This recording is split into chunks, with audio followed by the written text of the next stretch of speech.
માંડવી તાલુકાના બિદડા ગામે એલસીબીએ દરોડો પાડીને ગેરકાયદે ગેસના બાટલા ભરી આપવાની પ્રવૃત્તિનો પર્દાફાશ કરી 311 બાટલા કબજે કર્યા હતા।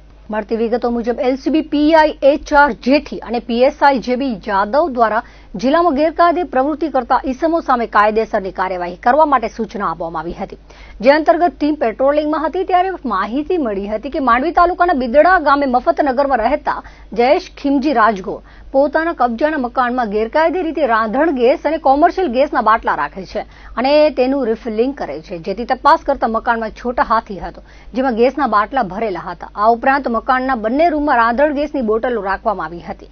બીજા રૂમમાં વજન કરવાનો કાંટો, ગેસ રિફિલિંગના સાધનો હતા। પોતાની અને બીજાની જિંદગી જોખમાં તે રીતે ગેસ રિફિલિંગ કરવામાં આવતું હતું। કોઈ પણ પ્રકારની પાસ, પરમિટ કે પુરવઠા અધિકારી પાસે મંજૂરી લેવામાં આવી ન હતી, જેથી મુદ્દામાલ કબજે કરવામાં આવ્યો હતો। બે અલગ અલગ કાર્યવાહીમાં એક જ આરોપીના ગેસના બાટલા પકડાયા હતા, જેમાં 19 કિલોની ક્ષમતાવાળા ભરેલા 53 બાટલા, 14 કિલોની ક્ષમતાવાળા ભરેલા 47 બાટલા, 5 કિલોની ક્ષમતાવાળા 63 બાટલા, 2 કિલોની ક્ષમતાવાળા 5 બાટલા, 143 ખાલી બાટલા તથા 4 નોઝલ અને બોટલ, 3 ઇલેક્ટ્રિક વજન કાંટા, બોલેરો, છોટા હાથી વગેરે મળીને કુલ 11,89,500 રૂપિયાનો મુદ્દામાલ કબજે કરવામાં આવ્યો હતો। બિદડાના જયેશ ખીમજી રાજગોરની અટકાયત કરી કોડાએ પોલીસમાં ગુનો દાખલ કરવામાં આવ્યો હતો। આરોપીની પ્રાથમિક પૂછપરછમાં સામે આવ્યું હતું કે તે 19 કિલોની ક્ષમતાવાળી કોમર્શિયલ ગેસની બોટલોમાંથી ગેસ રિફિલિંગ કરી 14 કિલો અને 5 કિલોની બોટલો ભરી ગ્રાહકોની છૂટકમાં વેચાણ કરવામાં આવતું હતું।